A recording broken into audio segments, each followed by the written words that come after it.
আর কি উঠো তাহলে বিপদ আছে তুই ম্যা করে উঠলে তো ফালতে করে দেবো তারে হ্যাঁ এই দাদা দাও দাও না তাহলে আমি লাফ মারবো বলে তো ছাদে পড়বো বলে ছাদে দাও দিকে দাও আশেপাশে আশেপাশে পরিদর্শন করতেছে বিল্ডিং এ কি রকম হইছে এক ইঞ্জিনিয়ার এই ভালো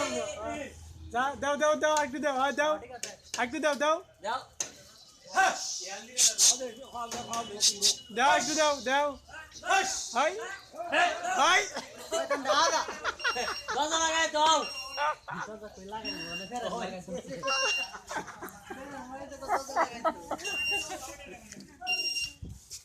এটা পানি খাও ঠিক আছে আর এতে নামলে পরে অনেক এতে নামলে পরে লাস্ট ভিডিও রেডি গেট করে দেয় ইউজ করতে না নামটা ইউজ করতে না এটা হেই দিক দিয়ে না হয়েছে